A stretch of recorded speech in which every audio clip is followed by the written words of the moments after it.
3장. 모든 감정은 목적에서 생겨난다. 모든 감정은 목적에서 생겨난다. 인간관계에는 아무래도 감정 문제가 따라붙는다. 이 장에서는 감정을 잘 조절하는 방법을 아들러 심리학으로 배워보기로 하자. 평소 우리가 품고 있는 감정은 크게 두 가지로 분류된다. 그것은 바로 긍정적 감정, 플러스 감정과 부정적 감정, 마이너스 감정이다. 그리고 이 두 가지 감정에는 각각 현재, 과거, 미래라는 세 가지 시간축이 있다. 예를 들면 만족감은 지금 발생한 사건에 대해 느끼는 현재의 긍정적 감정이다. 반면 분노는 순간적이기 때문에 현재의 부정적 감정이다. 그렇게 생각하면 감정은 대개 현재라는 시간축으로 분류된다. 성취감이나 축복감, 여유로움, 행복감, 충족감, 친근감 등은 현재의 긍정적 감정이다. 현재의 부정적 감정에는 공포, 질투, 시기, 의심, 초조함, 슬픔, 혼란, 수치심 등이 있다. 한편 과거에 대한 감정도 있다. 과거를 향한 긍정적 감정은 그리움이나 용서다. 과거를 돌아보고 즐거웠던 일을 그리워하거나 원한을 품던 사람을 용서하는 것은 과거의 긍정적 감정이 작용한 결과다. 과거의 부정적 감정은 후회나 원한이다. 우리는 그때는 왜 그랬을까 하면서 과거를 돌아보고 후회한다. 또는 부모가 예전에 내뱉은 말에 원한을 품는 것도 과거를 향한 감정이다. 이와는 반대로 미래를 향한 감정도 있다. 안도감이나 기대는 미래의 일을 상상함으로써 생기는 긍정적 감정이고, 초조함이나 불안, 걱정은 미래의 부정적 감정이다. 이때 중요한 것은 과거에 대한 원한과 용서, 그리고 미래에 대한 불안과 기대는 각각 동전의 양면과 같다는 점이다. 사소한 조건이나 요소의 변화로 이 두 가지는 어지럽게 반전한다. 또 시간의 경과로도 감정은 변화한다. 예를 들면 입학시험에서 좋은 결과를 기대했지만 실패한 직후에는 실망으로 변하는 시기다. 그와 반대로 별 기대 없이 본 영화가 재미있어서 만족감으로 변한 경험은 모두 있을 것이다. 나는 연수를 받으러 온 참가자들에게 여러분은 지난 2, 3년 동안의 여러 일들을 겪으면서 어떤 감정을 느꼈습니까? 하고 되짚어볼 기회를 만들고 있다. 그러면 감정에는 각기 개인차가 있다는 것을 알 수 있다. 사람들은 동일한 상황에 직면하더라도 느끼는 감정이 서로 다를 수 있다. 또 현재 중심의 감정을 갖는 사람이 있는가 하면 미래 지향적인 사람도 있고 과거 지향적인 사람도 있다. 단 공통점은 아들러 심리학에서 말하듯이 이들 감정에는 목적이 있다는 것이다. 아들러는 분노와 기대, 불안은 모두 어떠한 목적을 위해 이용된다고 생각하였다. 그리고 그는 감정은 조절이 가능하다고 주장한다. 왜냐하면 감정이 사람을 움직이는 것이 아니라 사람이 감정을 이용한다는 사상을 바탕으로 하고 있기 때문이다. 우리는 감정을 목적과 TPO, 타임, 플레이스, 오케이션의 머리 글자로 시간, 장소, 상황을 의미한다. TPO에 따라 나누어 사용한다. 싫다는 의식, 호불호라는 감정에 절대로 지배되고 있는 것이 아니다. 언뜻 자신의 힘으로 어떻게 할 도리가 없을 것 같은 감정도 반드시 자신의 의사로 조절이 가능하다. 감정은 스스로 조절할 수 있다. 그러면 어떻게 해야 감정을 조절할 수 있을까? 그 방법에는 다음 두 가지가 있다. 첫째, 사고로 조절한다. 분노에 찬 사람을 상상해보자. 분노에는 상대방을 지배해서 원하는 대로 움직이게 하려는 목적이 있다. 상사와 부하 관계에서 야단치고 야단맞을 때 흔히 나타나는 형태다. 두 사람 사이에 복종 관계가 고정되어 있지 않으면 주도권을 쟁탈하는 과정에서 분노라는 감정을 이용하는 경우가 있다. 텔레비전, 드라마 등에서도 일방적으로 비난받던 사람이 돌연 분노를 폭발시켜서 주도권을 잡는 장면을 본 적이 있을 것이다. 또 이래야 한다, 이렇지 않으면 안 된다는 정의감에 분노를 터뜨리기도 한다. 텔레비전을 보다가 저 정치가는 세금을 낭비하고 있잖아 하고 분노하는 사람은 자신의 정의감에 반한 행위에 화를 내는 것이다. 하지만 모든 분노는 사고를 통해 확실하게 조절할 수 있다. 여기서 내 경험을 한 가지 소개하겠다. 한 은행에서 현금 자동 입출금기를 사용하려고 했을 때다. 기기는 2대가 있었고 이용자들은 한 줄로 서서 차례를 기다리고 있었다. 10여 분쯤 지났을 무렵 간신히 내 차례가 돌아왔다. 내가 현금 자동 입출금기를 쓰려는 찰나 생각지 못한 일이 벌어졌다. 20살 정도 되는 청년이 불쑥 끼어들더니 현금 자동 입출금기를 사용하려고 하는 것이다. 나는 격앙되어 소리를 버럭 질렀다. 당신 뭐요? 모두 줄 서 있는 게 안 보입니까? 점잖지 않은 대응이었지만 나는 줄을 서야 한다는 정의감에서 분노를 드러낸 것이다. 하지만 냉정하게 생각하면 나는 감정을 조절할 수 있었다. 만약 새치기를 한 인물이 2m 정도 되는 키의 몸집은 격투기 선수 같았다면 어땠을까? 나는 그처럼 거세게 화를 내지 않았을 것이다. 즉, 순간적으로 나 스스로 분노라는 감정을 선택한 것이다. 역으로 말하면 분노의 감정은 사고를 통해 조절할 수 있다. 둘째, 행동으로 조절한다. 최근에 나는 녹음을 할 일이 있었다. 75분이나 혼자서 이야기를 해야 하기 때문에 전날 밤늦게까지 원고를 정리하였다. 녹음을 잘할 수 있을까? 원고는 시간에 충분할까?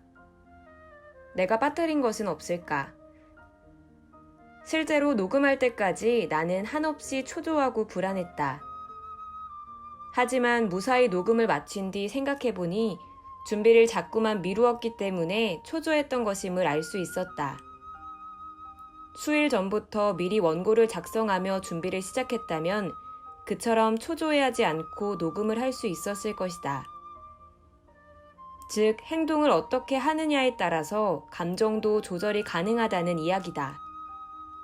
할 일을 미룬다는 것은 필연적으로 불안이라는 감정이 뒤따를 수밖에 없다. 행동으로 감정을 조절한다는 것은 다른 경우에도 다양하게 적용될 수 있다. 남의 눈치를 자꾸 보게 된다거나 자신감이 없다거나 화가 난다거나 하는 등 모든 감정에는 원인이 있다. 그 감정의 원인을 찾아 행동을 바꾼다면 얼마든지 감정도 바꿀 수 있다. 인간관계가 부닥칠 때의 감정. 누군가 싫은 사람이 있을 때 그 싫다는 의식 속에는 열등감이 크게 자리 잡고 있다. 열등감이란 분노나 불안, 초조함, 원한, 질투, 원망 같은 마이너스 감정을 총칭한다. 그렇다면 왜 사람은 열등감을 가질까? 가장 큰 원인은 남들과 비교하기 때문이다. 저 사람은 결혼해서 애도 있는데 나는 아직 독신이야. 쟤는 출세해서 능력을 발휘하는데 나는 원치 않은 부서로 이동하게 됐어.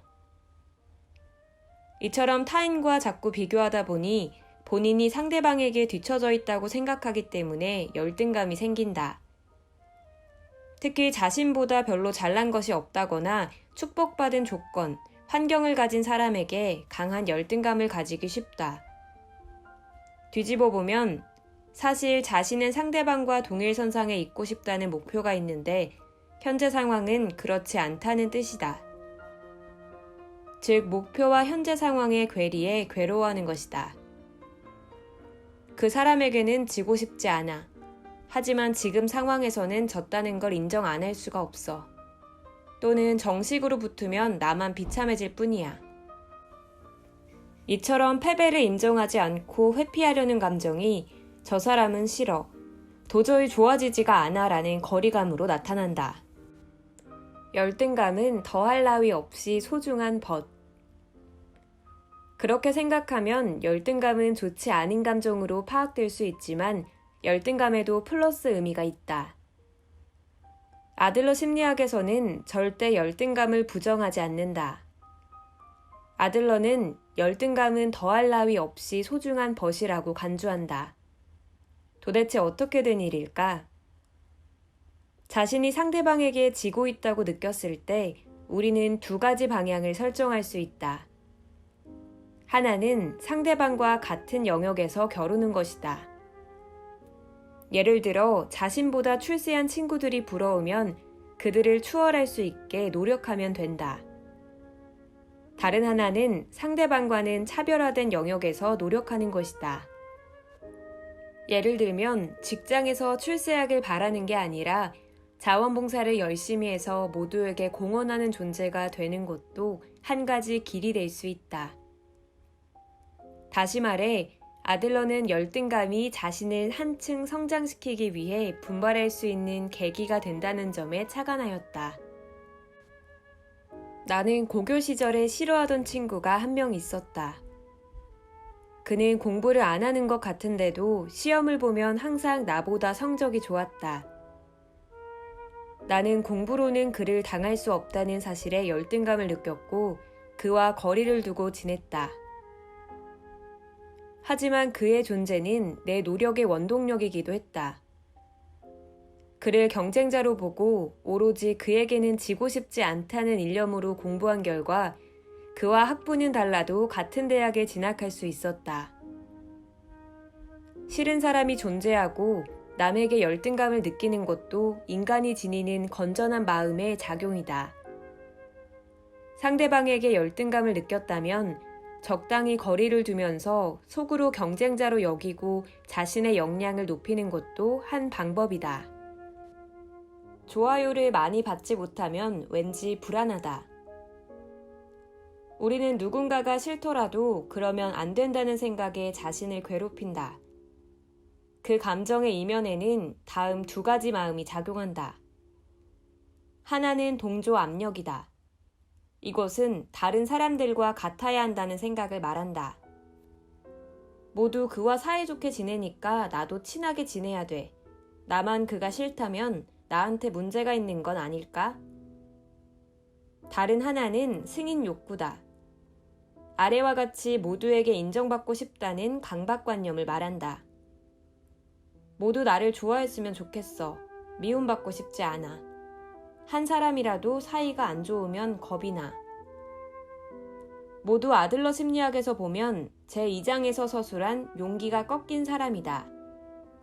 아들러 심리학에서는 개개인은 개성 있고 더없이 소중한 존재라는 점을 전제로 하고 있다. 당연히 사람들은 모두 다르기 때문에 다른 사람들과 똑같이 하는 것은 애당초 무리가 있다. 당신은 그동안 살면서 만난 사람들 모두와 친하게 지냈는가?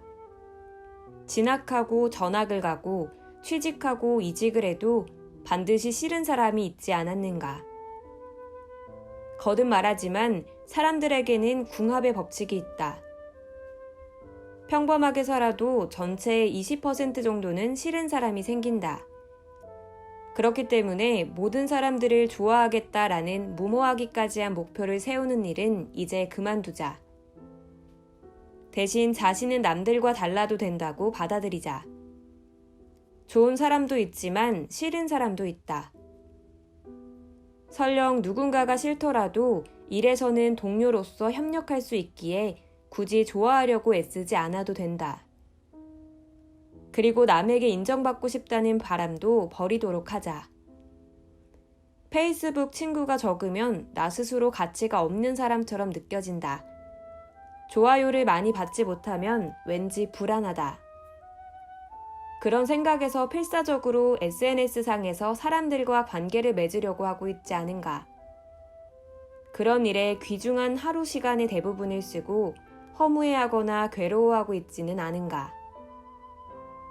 모두 자신을 좋아하게 만들기 위해 노력하는 일도 끝이 없고 애당초 모두가 자신을 좋아하게 만드는 일 또한 불가능하다. 그렇기 때문에 나를 좋아해줄 사람들만 나를 좋아하면 된다. 정말 소중한 친구가 나를 좋아해주기를 바라며 노력한다. 애인한테는 사랑을 받으려고 노력한다. 그것만으로도 충분하다. 관계가 껄끄러우면 사선에서 이야기한다. 특히 업무상의 인간관계에서는 상대가 싫어서 대하기 불편해서 일이 잘 안 풀린다는 변명은 통용되지 않는다. 상대가 싫고 대하기 불편하더라도 팀의 생산성을 높일 필요가 있다. 관계가 껄끄러운 사람과는 굳이 그를 좋아하려고 애쓰지 말고 그 상태를 유지하는 것도 하나의 지혜다. 싫은 상대와 일을 할 때에는 협력한다는 자세로 대하도록 하자. 협력이라는 한자를 보면 힘 역자를 더해서 더 큰 하나의 힘이 되어 있다는 것을 알 수 있다. 다른 사람과 협력하려면 1. 공통 목표, 2. 공헌 의욕, 3. 커뮤니케이션, 이 세 가지가 필요하다.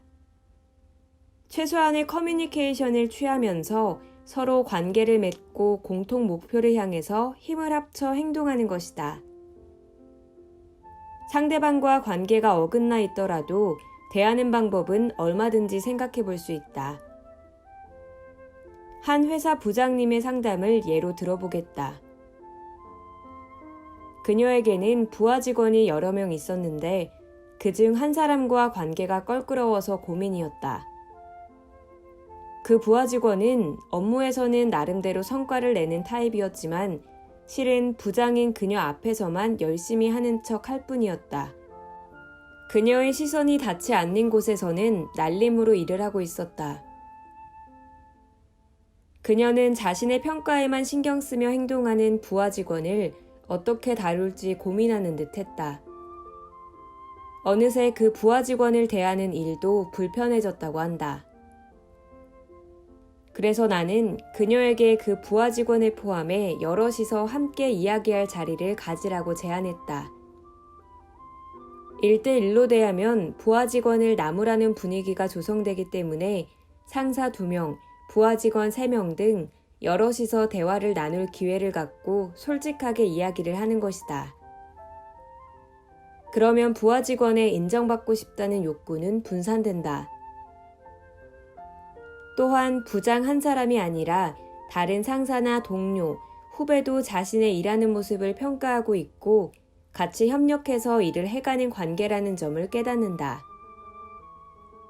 1대1로 주의를 줘도 부장이 보지 않는 곳에서는 그 부하 직원은 또 날림으로 일할 게 불보듯 뻔하다. 그런데 이처럼 팀의 힘을 빌림으로써 모두 힘을 합쳐 공통 목표를 달성하는 데 협력하게 만들 수 있다. 이 방법을 응용해서 싫은 사람이 있을 때에는 방식을 조금 바꿔서 대면해 볼 수도 있다. 예를 들면 마주보고 앉으면 상대방과 대립하는 분위기가 생기기 때문에 긴장되어 이야기를 하기 어렵다. 그럴 때에는 상대방과 사선이 되게 자리를 옮기면 위압감도 적어져서 편해진다. 역으로 사람은 무의식적으로 정면으로 마주 앉으면 상대방 말에 반론하기 쉽지만 사선이나 옆에 앉으면 반론하기 어려운 심리가 작용한다. 또는 화이트보드나 자료 등에 의제를 써두고 진행하는 것도 한 방법이다. 이렇게 관계나 환경을 바꿈으로써 상대방이 싫더라도 서로 협력할 수 있는 관계를 만들 수 있다. 불안이라는 감정은 나를 지키기 위한 신호. 싫은 동료와 같은 프로젝트에 참가할까봐 불안해요. 저는 처음 사람을 만나는 것이 너무도 어색하고 불편해요. 사람들과 관계를 맺는 일을 불안하고 불편해하는 사람들이 의외로 많다. 그 불안은 앞에 서술했듯이 장차 일어날 미래에 대한 감정이다. 조금 더 상세히 정의하면 다음과 같다. 머지않아 과제에 직면하게 되지만 과제 자체가 명확하지 않아서 충분한 대처가 안 되었을 때 품는 감정. 예를 들면 나이 차가 나는 부부가 다음과 같은 대화를 나누는 일이 있다. 당신은 나보다 먼저 가겠죠? 글쎄, 나와 당신은 10살이나 차이 나니까 그럴지도 모르지.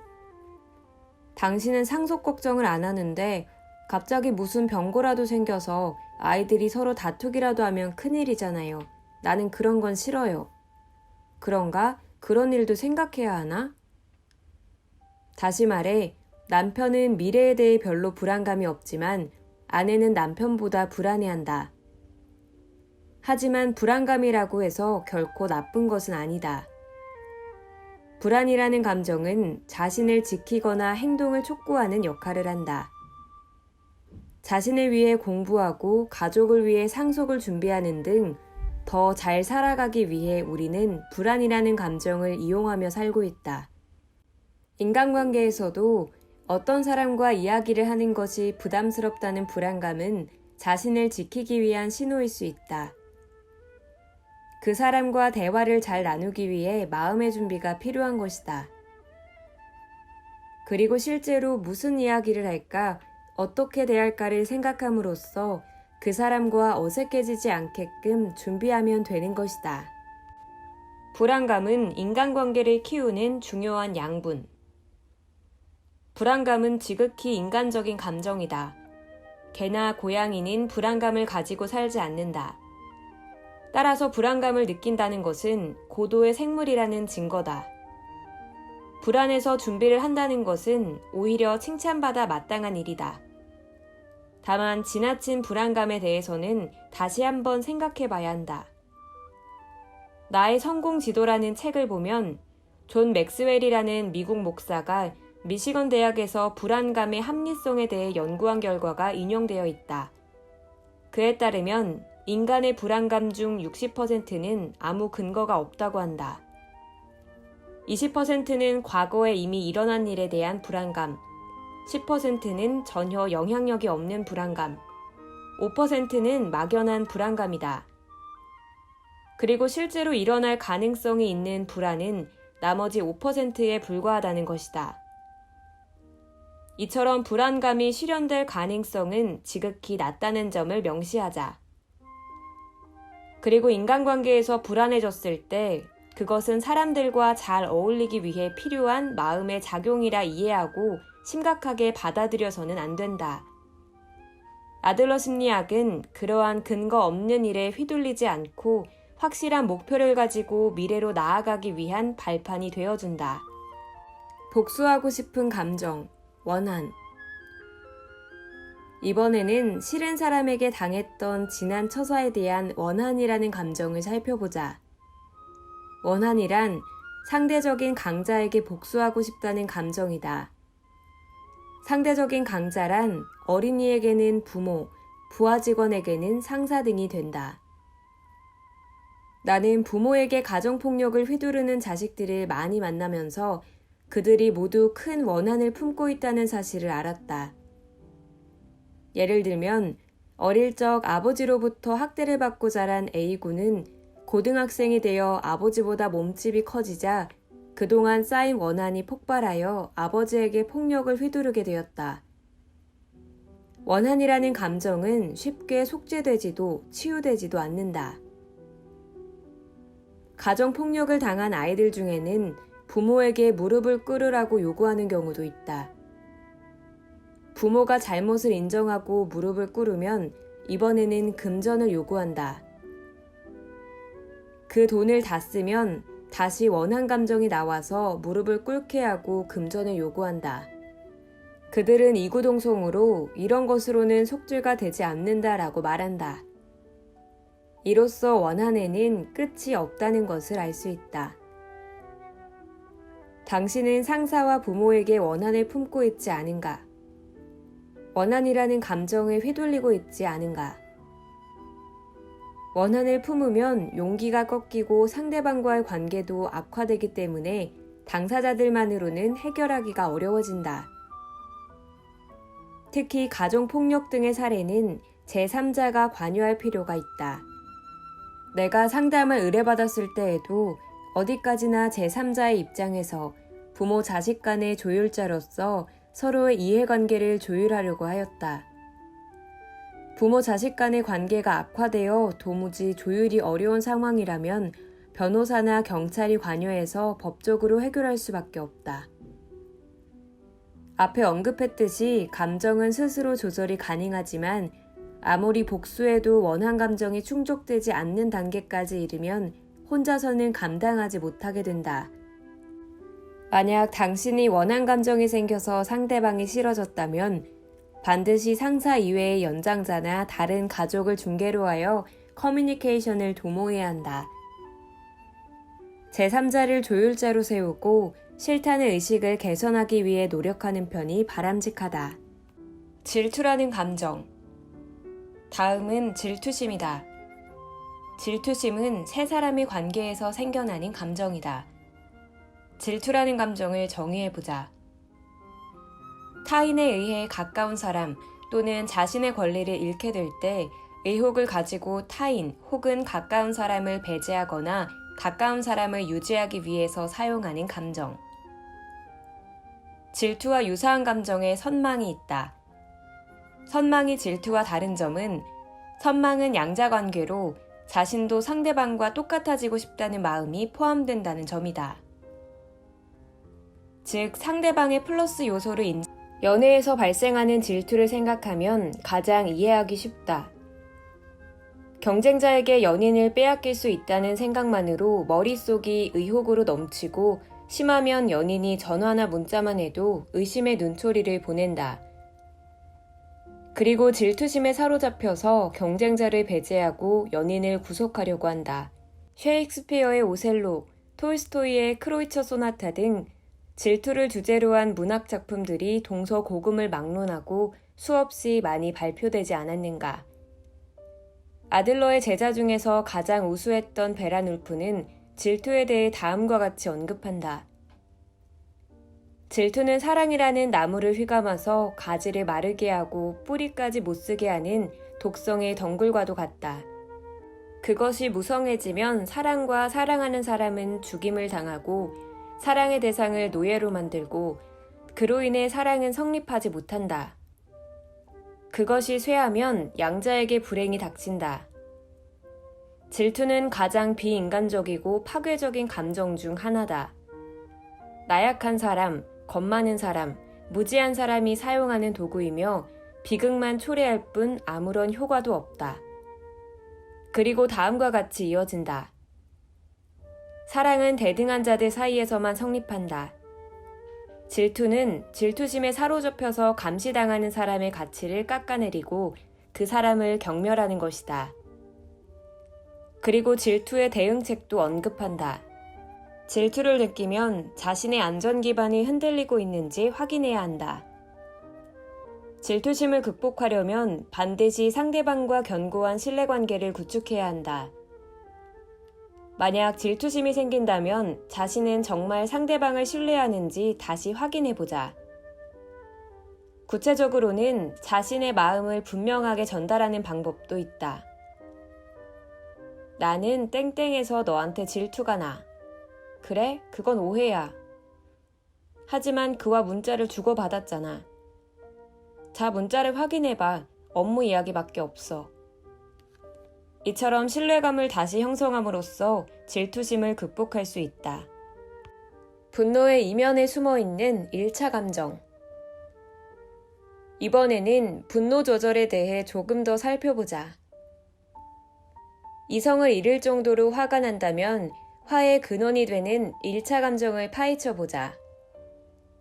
분노는 2차 감정으로 그 바탕에는 다른 감정이 있다. 다음 예를 한번 살펴보자. 결혼한 지 반년이 되는 부부가 있었다. 남편은 독신 시절부터 취미로 다이빙을 하였고 결혼 후에도 거의 매주 바다로 놀러 갔다. 아내는 바다를 좋아하지 않아서 매번 집에 있었는데 어느 날 남편에게 따졌다. 자기는 어떻게 매주 혼자 놀러 갈 수가 있어? 이건 결혼 전과 다를 게 없잖아. 이때 아내가 이렇게 화를 내는 배경에는 혼자라서 외롭다는 1차 감정이 숨어 있다. 동일한 사례로 애주가 남편에게 화를 내는 아내도 당신 건강이 걱정이라는 1차 감정을 내포하고 있다. 그렇기 때문에 당신도 화가 날 때는 1차 감정이 무엇인지부터 찾아보자. 중요한 것은 왜 화가 났는지를 냉정하게 분석하는 것이다. 쓸쓸하다는 1차 감정을 알아차리면 그 감정을 솔직히 전달하는 것도 효과가 있다. 앞서 부부의 예에서는 다음과 같은 말을 생각해 볼 수 있다. 실은 전부터 하고 싶은 말이 있었어. 결혼해서 반년 동안 쉬는 달만 되면 당신은 독신 때처럼 다이빙하러 가잖아. 그동안 내가 얼마나 외로웠는데. 데려가 달라고는 안 했지만 앞으로는 조금만 더 나와 같이 시간을 보내주면 안 될까? 이렇게 말하는 편이 화를 냈을 때보다 남편과의 관계를 개선시킬 가능성이 높다. 중요한 것은 화를 통해 자신이 원하는 것이 무엇인지를 아는 일이다. 분노의 목적을 확인함으로써 화가 아닌 커뮤니케이션으로 원하는 바를 달성할 수 있는지 생각해 볼 수 있다. 화를 그대로 표출해서 상대방과 다투면 점차 분노가 확대되어 수습이 불가능해진다. 시간 낭비가 되고 급기야 재판까지 이르게 되면 금전적 손해도 발생한다. 그런데 다툼이라는 선택지는 자신의 의사로 피할 수 있는 것이다.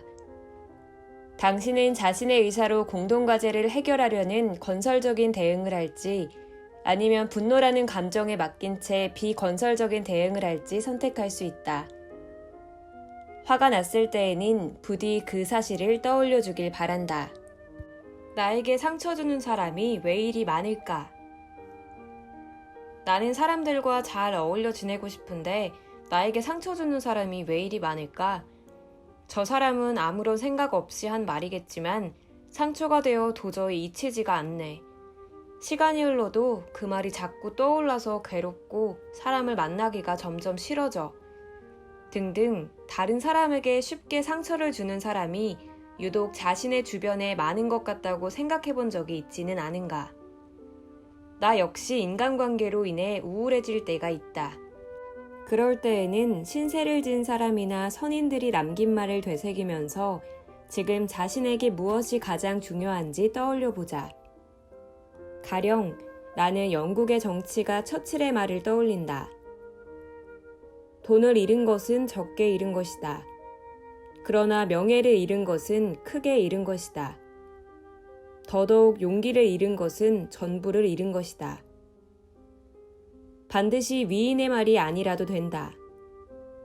그동안 자신을 버티게 해준 사람은 누구인가? 책이나 영화는 무엇인가?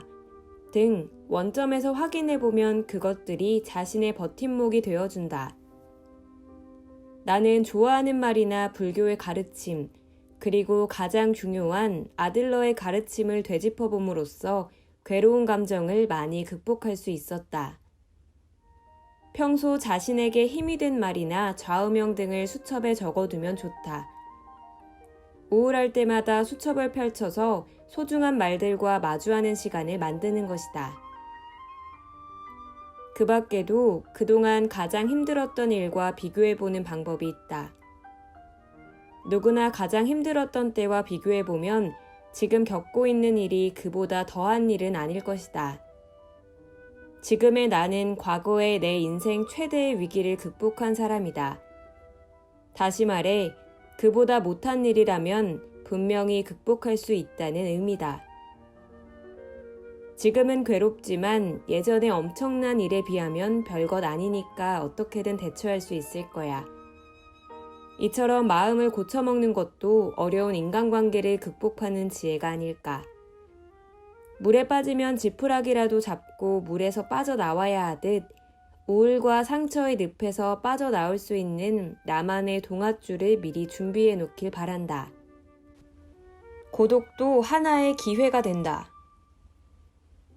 주변 사람들이 자신의 마음을 알아주지 않으면 사람은 고독감에 휩싸인다.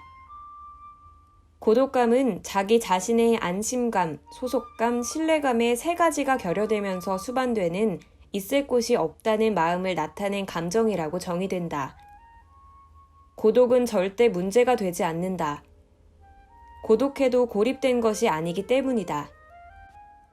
고립은 홀로 누구의 도움도 없이 다른 사람과 멀리 떨어진 상태를 가리킨다. 그에 반해 고독은 동료들이 있으면서도 일부 사람들과의 관계에서 있을 곳을 잃었을 뿐이다. 따라서 고독해도 고립되지 않는다면 외톨이가 아니다. 사람은 누구나 반드시 자신을 인정해주는 존재를 갖고 있다.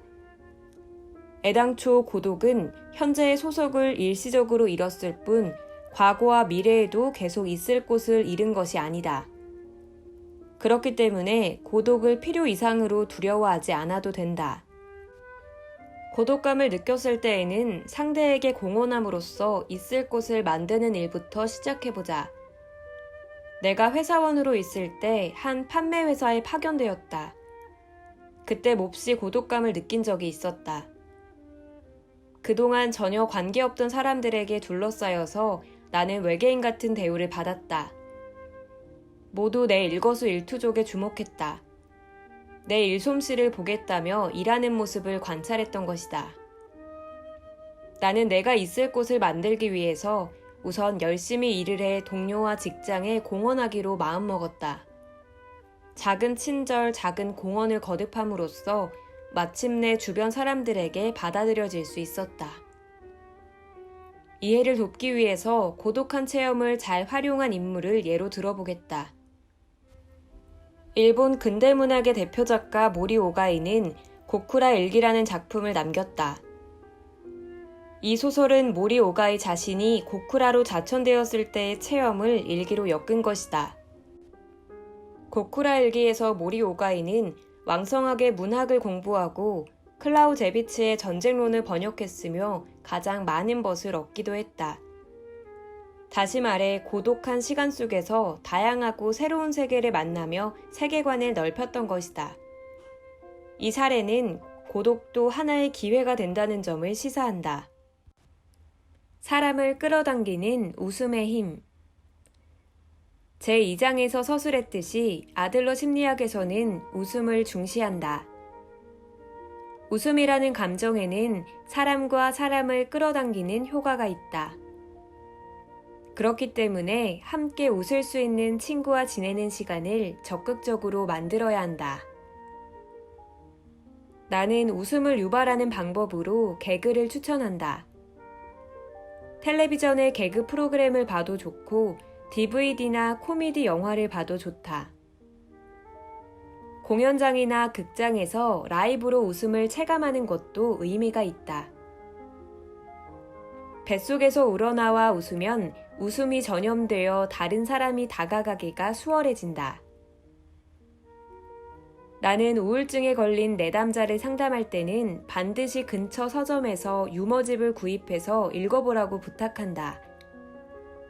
그리고 가족이든 친구든 가까운 사람에게 농담을 건네서 웃겨보세요.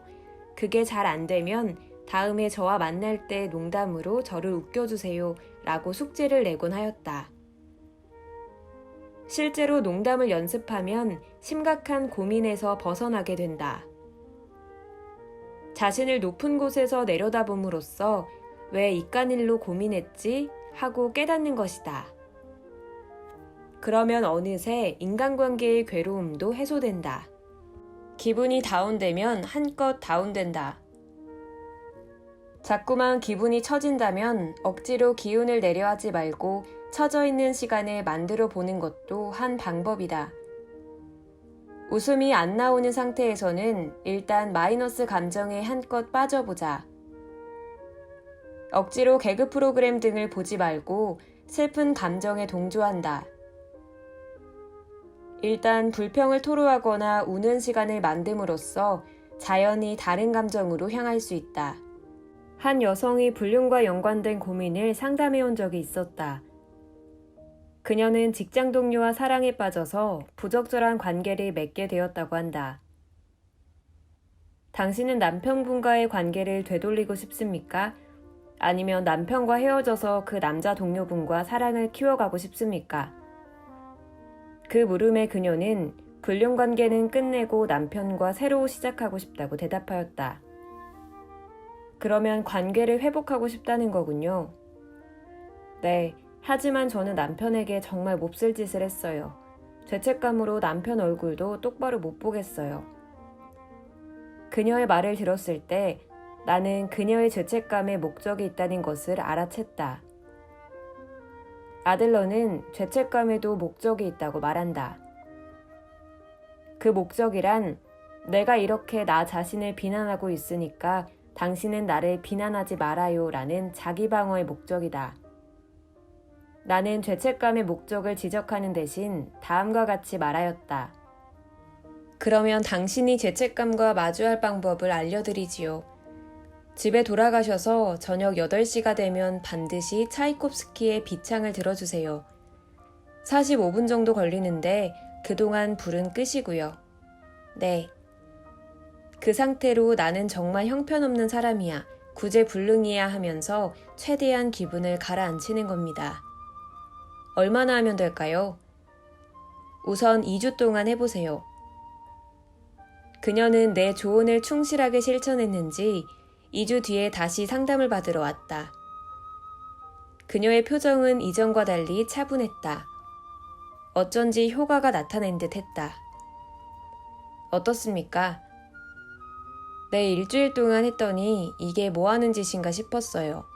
그렇군요. 왜냐하면 남편은 전혀 개의치 않고 저만 비극의 주인공이 되어 있는 게 왠지 어리석다는 느낌이 들었거든요. 그녀에게는 죄책감에 한껏 빠질 시간이 필요했다. 죄책감에 휩싸였을 때에는 벗어나려 하지 말고 죄책감을 직면하는 과정이 필요하다. 그리고 한껏 빠져든 뒤에 다른 감정으로 뛰어오르면 된다. 사람이 점프를 하려면 몸을 먼저 움츠리듯이 일단 마이너스 감정에 빠지는 일도 다음으로 나아가기 위한 중요한 단계가 된다. 후회하는 과거와 타협한다. 인간관계에서 과거의 실패를 후회하고 있을 때 후회라는 감정은 현재의 자신에게 어떠한 메시지를 발신하고 있다고 볼 수 있다. 후회가 현재와 어떻게 연결되는지 실제 내 경험을 살펴보자. 대기업에 근무하는 내 아들은 하루하루 활기차고 즐겁게 일하고 있다. 그런데 불현듯 나에게 한 감정이 싹 텄다. 과거에 나는 취업활동을 잘못했던 건 아닐까? 좀 더 열심히 했으면 원하던 회사에 들어갔을 거야. 그때 최선을 다했다면 아들과 비슷한 회사에 들어가서 나도 하루하루 즐겁게 일하며 보냈을 텐데. 나도 모르게 후회를 하려다가 다시 생각을 바꾸었다. 하지만 대기업에 들어갔다면 지금의 나는 없었을 거야. 지금의 나는 중견기업에 들어갔다가 어쩔 수 없는 상황 때문에 그만두고 이 길을 갔기 때문에 존재하는 거잖아. 그렇게 생각하면 내 선택은 절대 잘못되지 않았어. 나는 후회라는 감정을 통해 결과적으로 아들의 현재를 축복하고 내 인생도 긍정할 수 있었다. 바로 이것이 후회라는 감정이 발신하는 메시지다. 후회는 자신의 현재를 어떻게 바라보는가 하는 숙제이기도 하다. 인간관계의 실패를 후회할 때도 과거로 거슬러 올라가서 해결책을 도모할 필요는 없다. 후회라는 감정에 빠져서 자책할 필요도 없다. 중요한 것은 과거를 돌아보고 현재와 타협하는 일이다. 때론 타협이 나쁜 것이 아니냐고 반문하는 사람들도 있다. 하지만 아들러가 말하는 타협은 어떤 정의로운 일의 시시비비를 가릴 때 타협하라는 이야기가 아니다. 지나가 버린 일에 후회하며 감정의 늪에 빠져있지 말라는 의미이다. 예를 들어 과거의 인간관계로 상처 입어 아직까지도 그 일을 잊지 못하고 괴로워하는 사람이 있다면 예전에 인간관계에서 실패한 적이 있지만 지금은 믿을 수 있는 친구도 있고 절대 잘못되지 않았어. 현재의 인간관계에 나는 만족해 라고 생각하며 현재와 타협함으로써 과거의 힘든 체험도 극복하고 살아갈 수 있다.